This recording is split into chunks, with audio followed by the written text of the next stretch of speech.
All right, so room names and furniture. It's good to put furniture in first before the room names, when you're doing a furniture plan at least, because you have to move the room names around the furniture because it's kind of a bad manner thing to put your room names on top of furniture. So let's place the furniture first, and then we'll have a lot more freedom on what to do with our room names. So I'm going to start here in the dining room, and then with the magic of video editing, I will populate the rest of the furniture because you don't need to see me drawing 500 pieces of furniture. But just remember to keep it simple. Remember also that we are using iFern. I is for interior. So come all the way down and there's iFern. And I'm just going to do a circle table with 4 chairs. So I'm going to grab circle. I'm just going to do a 4-foot diameter. So that means I have to type 2 feet to get a 4-foot diameter table. There we go.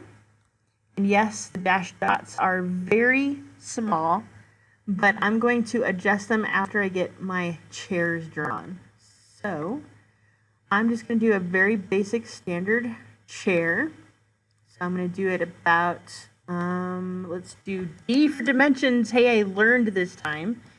I'm going to do about, let's say 24 inches wide and 20 inches deep. That looks pretty good. I'm going to put a back to this chair. So I always do 2 inches. It's just what I do. So I can decide if I want to have arms on the chair, or if I just want to have it open. I'm going to leave it just open. But maybe what I'll do is I'll fillet this. So R for radius, it's set to 2 inches. So I just don't like sharp corners on my chairs. It just drives me nuts. One of those OCD things, people. All right, so that looks beautiful. I'm going to block this chair. Chair 1.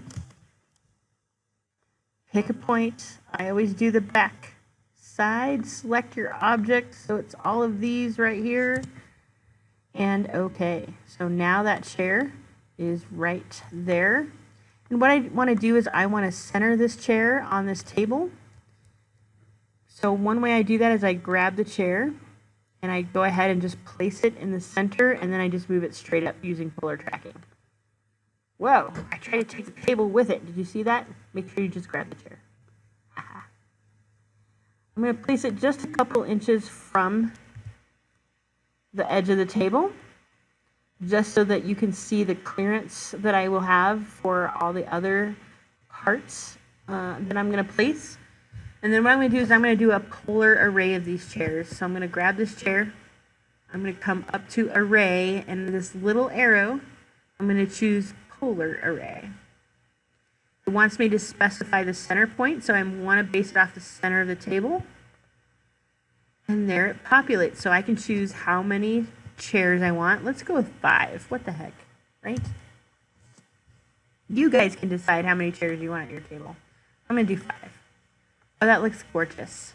So remember, if I click on this array, it will highlight everything, which right now it's totally fine. If I don't want it to highlight everything, I can type explode. Forget that little Muppet guy, so that you can picture that every time you type explode. All right, so I'm going to kind of recenter this a little bit in the room, kind of eyeballing it a little bit, just so that I know how I want it placed. That looks pretty darn good. And what I forgot to do was to adjust the line type scale. Gosh darn it. So I'm going to hit this. This is great because now I can show you how to do this. So I can do this, right click, properties, line type scale is 8. There we go. And now you can see that the table updated, because there is the dash dot that you can see. All right, so this is going to be a little bit tricky. What we're going to need to do is explode this array. So I'm going to grab it and then type explode. There we go. So now these chairs are still blocked, but now they're individual. So to update a block, I'm going to click on it. I'm going to right click, and I'm going to go into block editor. Block editor takes me to a grayed out screen where it's just my chair showing. I can grab this and still right click and go to properties, which is over here. and change it to 8. Enter. Now, what you'll see happening here, and we might need to adjust this a little bit, is that the dash dot gets really big, and so it makes it kind of weird to see it. So let's take it back down to 4. What does 4 look like? That's a little bit more doable. So I want to get a readable dash dot, and so if I even wanted to take it maybe further, maybe 3, that's a little bit better as well.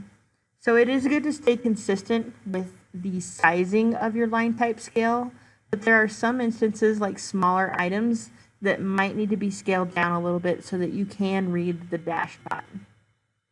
Once you have your block updated, you can always come and do like changing of a layer, or you can do anything to the object.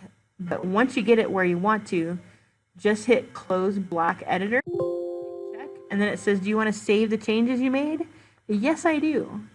And then what you'll see is it updated all the chairs, so now the dash dot is showing a little bit better. So yay, you learned block editor. That's awesome. And we got things updated so that we can see it. So I am going to, through the magic of video editing, place the rest of the furniture inside here. Look at that. Isn't that beautiful? You guys can decide what furniture that you want to go in your room. These are just some basic ideas that I had, like maybe some stools for the breakfast bar. I've got the little table. I've got a nice sectional couch.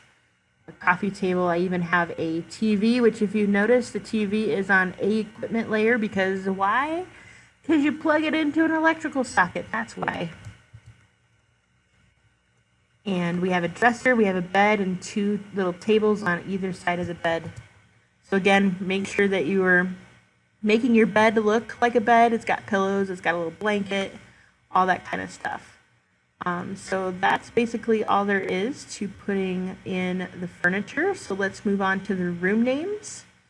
And now that we know, based on this, that our viewport is set to 1/4 inch, I am going to do one thing though. I am going to rename this so that I can find it easy. So I'm going to right click and rename. And this is going to be furniture. Actually, it's going to be A1 furniture plan.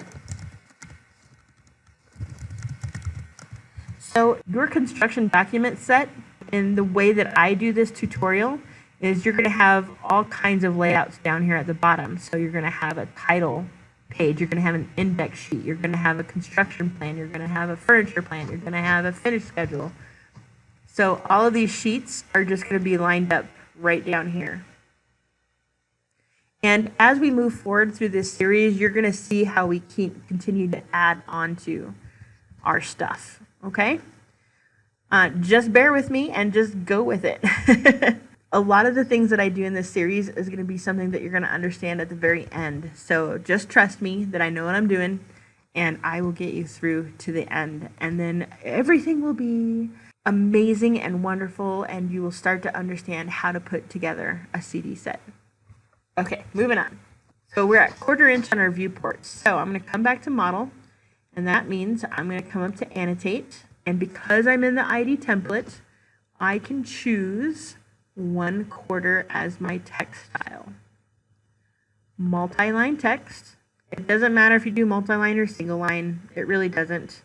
I'm going to come here and I'm going to do dining. And I am actually going to do all caps for this, just so that we can see it. And I need to change my layers, silly girl. Grab it, reassign it to a room, and this is furniture, so I'm going to do a room fern. You will understand in future videos why we have so many room names for all these plans. It will be demonstrated. I'm going to make this a little bit shorter so that it's kind of snug to that. And again, I want this centered. Centered would be right here, but it's on top of the table. And I don't want to do that. So I'm actually going to drop it down a little bit. And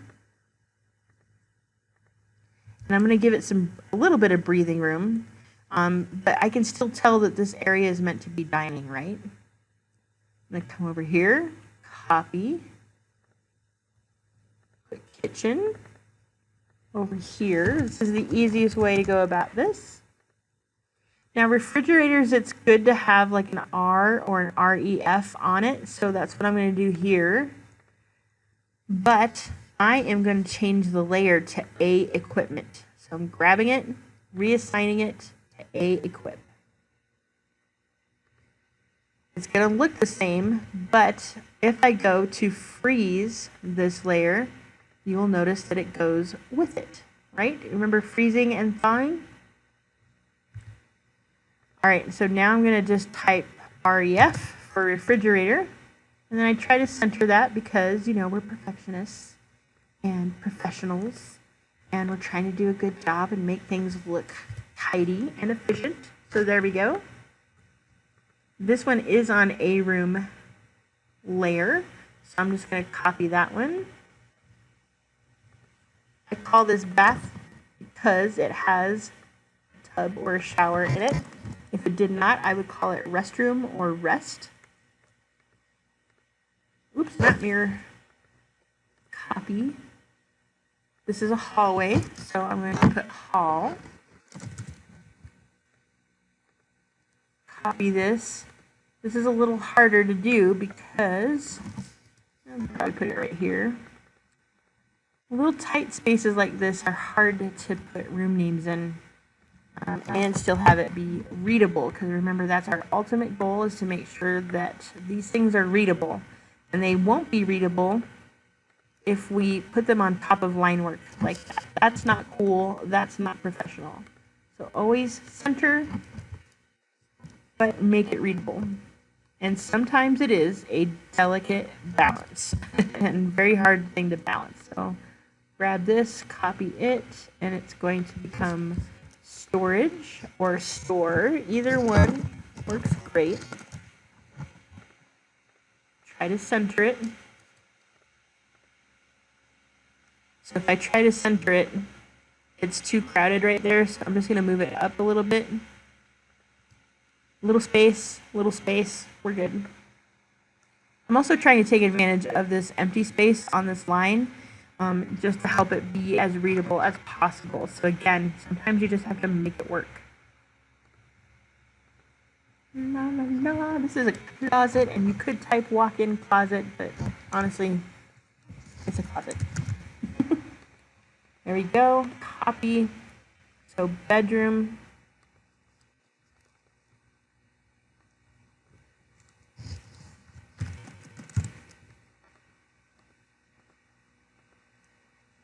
I could put master bedroom if I wanted to, but since this is just a one-bedroom apartment, there's no need to do that.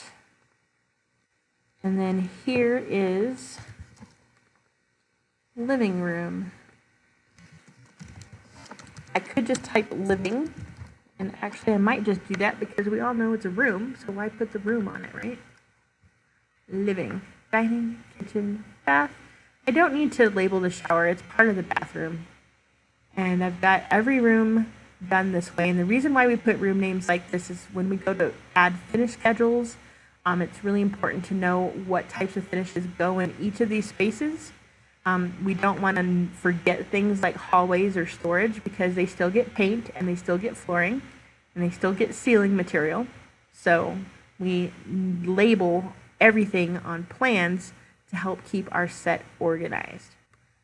All right, so I think we're in the final stage, you guys. This is great. So we have our furniture, we have our equipment, we have our room names, so we're looking good.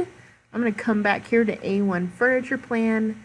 I'm gonna check everything out. Everything looks fabulous. I've got some space for a legend right over here. Another tip that I have for you guys is to always try to keep everything on the right side of your title block, so like your drawings and stuff. If I didn't have a legend, I would probably move this over to the right, because if you think about it, if you're binding over here on this side, it makes it really hard to see things that are drawn over here close to the binding. So I always try to keep any drawn objects far from the binding as possible. On some of these, like when we're using 11 by 17 sheets, it's not that possible. So we do want to save room for a legend, but we're good to go. Everything looks great. We're going to do one more plot preview because we want to check and make sure that our dash dots are coming in. I guess we probably could have done a 4 on those instead of a 3, but that's okay. It's still pretty obvious that that is furniture. What didn't show up were these. So I think I did forget to put the plot style on those. So now you can understand why it looks like a solid line. So it's important to watch out for that kind of thing. But when you're ready to go, you can actually hit print here from plot preview if you want to, or you can come to the big red A and hit print. And this notice will come up. So remember, a batch plot is you are printing all of these layouts at once. I don't want to do that, so I just want to plot a single sheet. Plot and print are the same thing. If you did your page setup correctly, this all should be correct. You can do a final preview if you want to. Yes, that looks beautiful. I'm just going to click OK. And now it's asking, where do you want to save your PDF? So find where you want to do that. I'll just do the desktop. Make sure that you are labeling things correctly.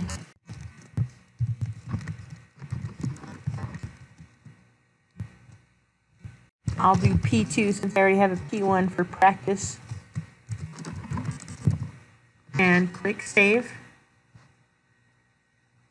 Here is my PDF, everybody.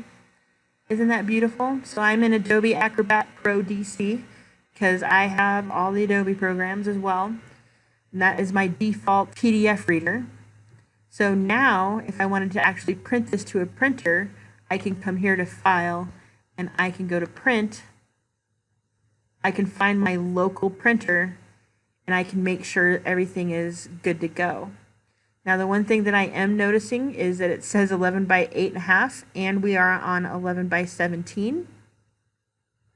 We are on actual size, and that's really super important. But if you check this little box that says choose paper source by PDF page size, it should update to the correct size. Just make sure your printer can print to this size. Make sure it's on actual size, because a lot of times it tries to shrink oversized pages, and if you shrink it, then I can't use an architectural ruler to check your work, and your scale will be off, and you will be deducted points if you're in my class.